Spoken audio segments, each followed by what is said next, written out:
Hi, this is Craig, and I just want to let you know before you watch this Veteran Stories Difference Makers with Jay, that there are some things that are mentioned by Jay about his experiences that were highly traumatic of a sexual nature when he was in the armed forces. Also, Jay goes on to tell us about the long-term effects of this traumatic experience.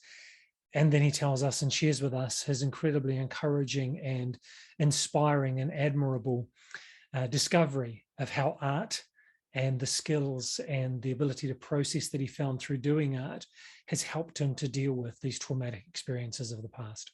So I just wanted to let you know that, because this is an inspiring story, though it is very, very moving.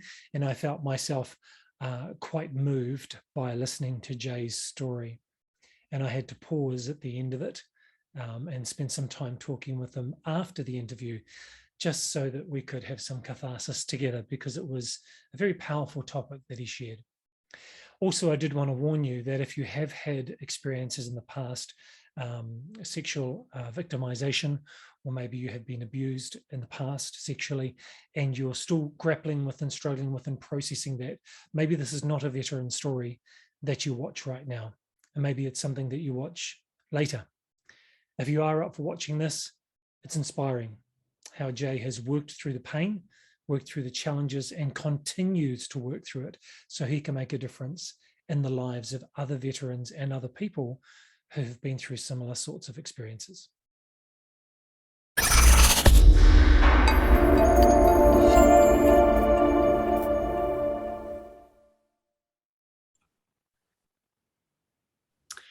Hey everybody, this is Craig from the University of Applied Research and Development, and this is part of our Veteran Stories Difference Makers, and I'm delighted to have Jay Elias with us here, Marine Corps veteran. Hi, Jay. How are you today? Can't believe how awesome I am, and it's because we get the opportunity to talk together. So why don't you share with us your motivation for joining the military in the first place? So I was a young fellow growing up in the city. I grew up in Brooklyn, New York, and it was back in a time where it was a little rough over there in the streets. Yeah, so kind of just wanted to get away from the neighborhood and maybe get a chance to travel and learn some new things. Um, learn some discipline, maybe a new skill. And did that end up being the case, that you got to travel in your time in the military? So I was fortunate enough to do lots of traveling all throughout the world. I visited a lot of different countries, and yeah, it was the travel part of it was a pretty positive experience for me. Okay. So where did you visit? Well, in my first year, they flew me overseas after I finished school, and I did a year in Japan. Started off in Okinawa, and then I got deployed from Okinawa to the mainland, where we were stationed at the base of Mount Fuji. It's called Camp Fuji. Other Marines might know it, and stayed there for a few months while we were doing some training operations. And when I rotated back to the States, I lived in North Carolina for a little while at Camp Lejeune, like many other veterans, Marine Corps veterans. Yeah. Got to see the East Coast of the United States, which was pretty nice.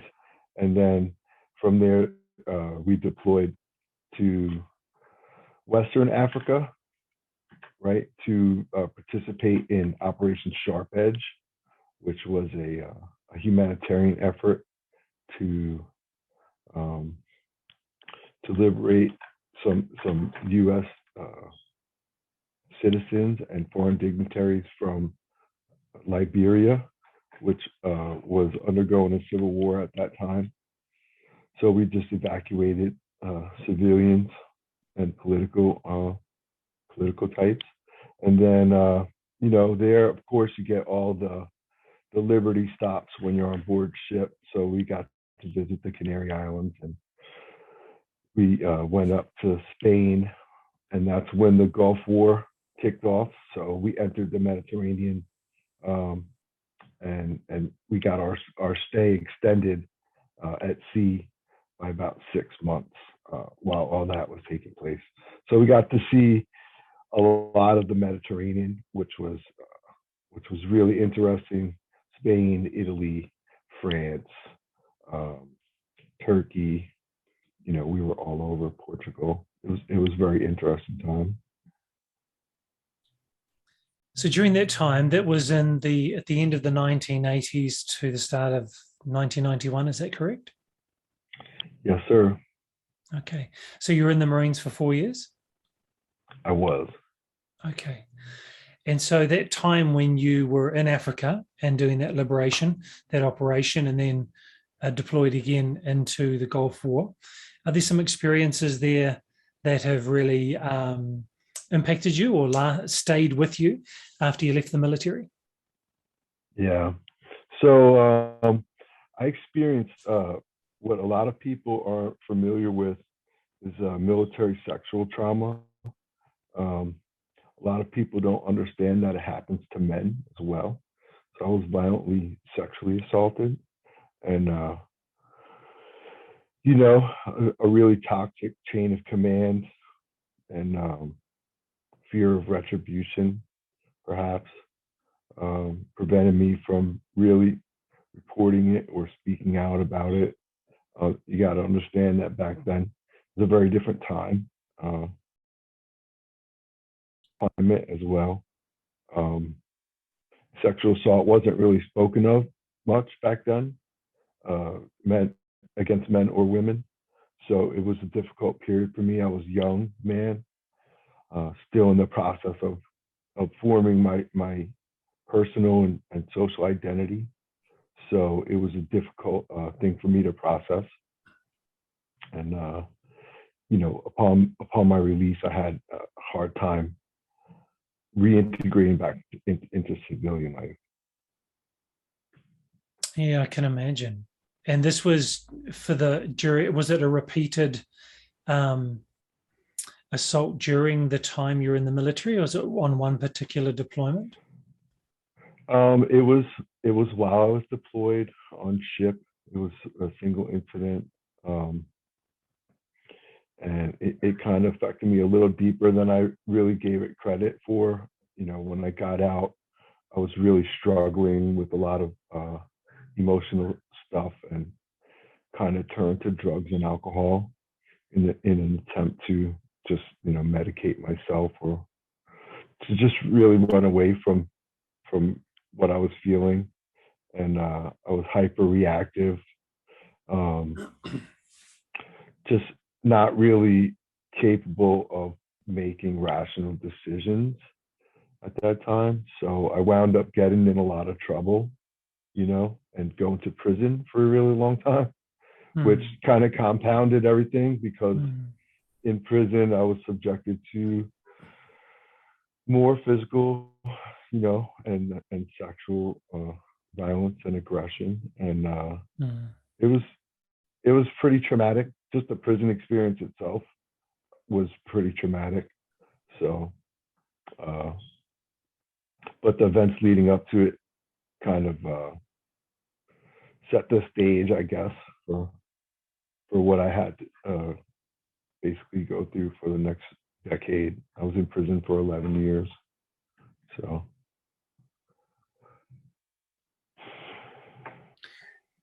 Jay, that sounds really traumatic and sounds really impacting. And I can only imagine the difficulty and the challenge and the struggle that you went through with that. What's made the difference for you to still be here and still pushing through?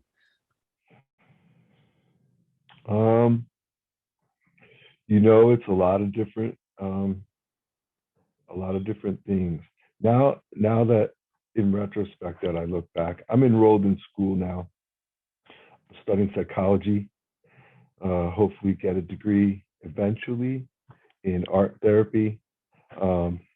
And the reason why I'm doing that, obviously, is because I've found art as a big intrinsic motivation for me.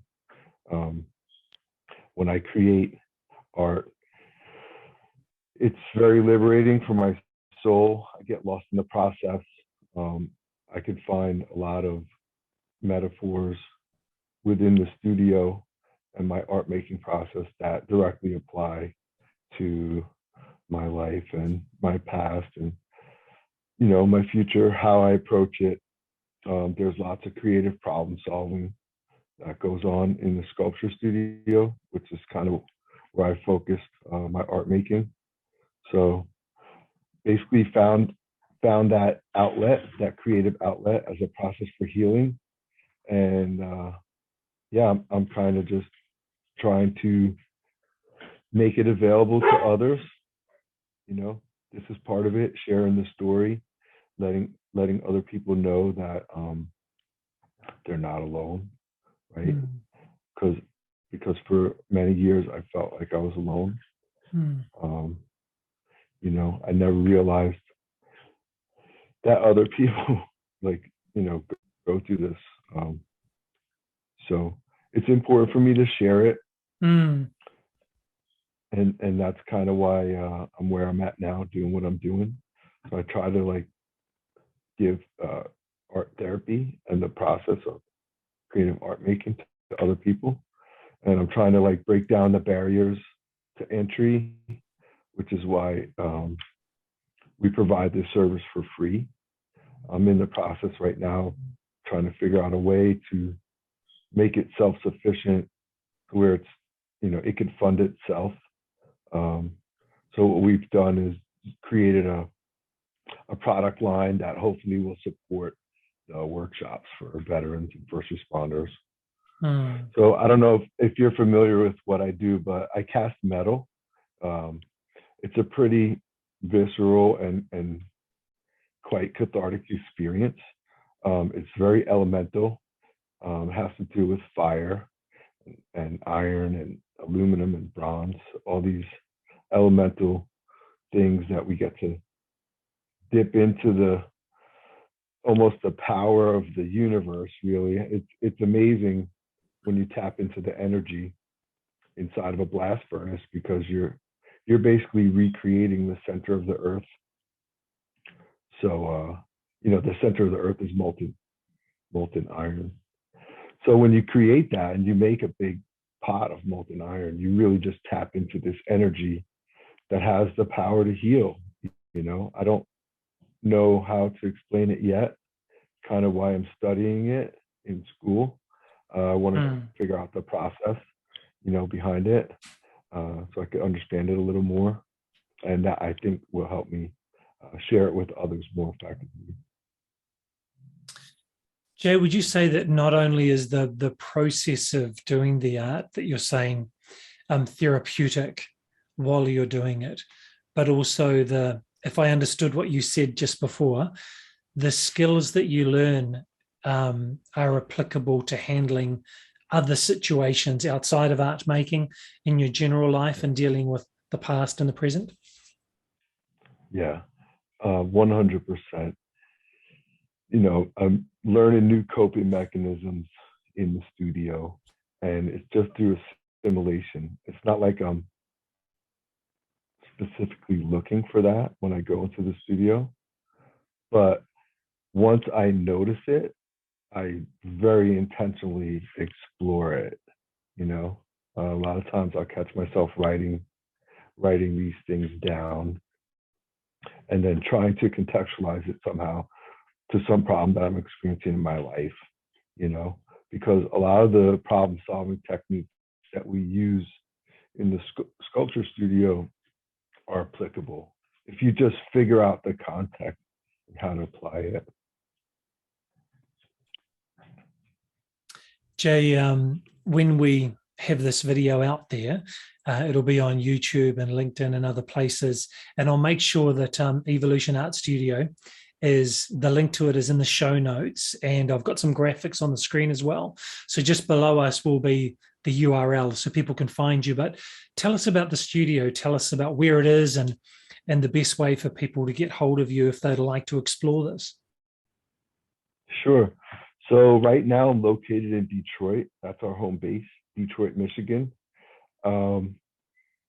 It's, there's a lot of history here with steel and metal Yeah.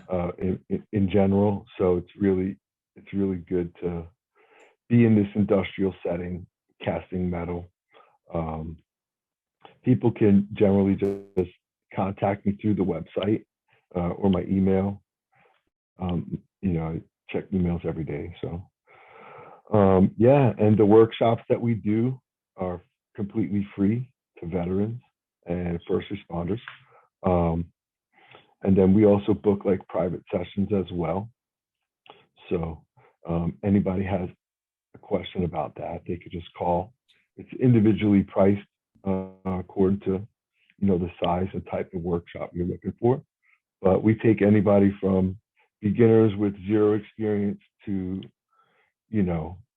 talented artists that have lots of experience. Amazing.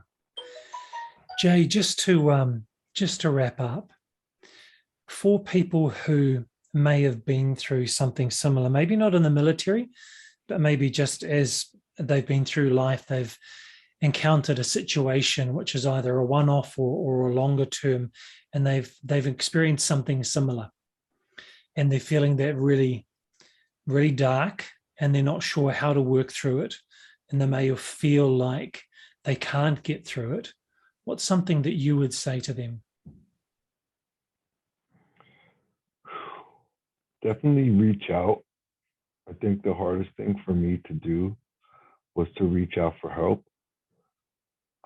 I can definitely say that after exposing myself to the creative process, making art, it was much easier for me to seek out help. And I don't know why, but I feel as though creating and sharing art with others allows you to be vulnerable in a way that's kind of safe. So, especially if you're surrounding yourself with people who are, empathic and sensitive to your situation. So yeah, art making helps definitely. But if you don't have access to that, I definitely recommend seeking out some professional help from somebody. It's scary at first, but it gets easier over time. I can say that. And the more you talk about it, the less scarier it is. So. Jay, firstly, thank you for your service. Thank you for your bravery in sharing part of your journey, part of your story. Thank you for what you're doing with Evolution Art Studio and working with other people who may have been through trauma as well, and sharing that beautiful process that you're going through and finding healing through that creative process and sharing that with others. You're an incredible role model of strength and vulnerability. And I know that this is just part of your journey, but thank you for what you're doing right now. You are appreciated. Thank you. Thank you so much. I really appreciate this opportunity.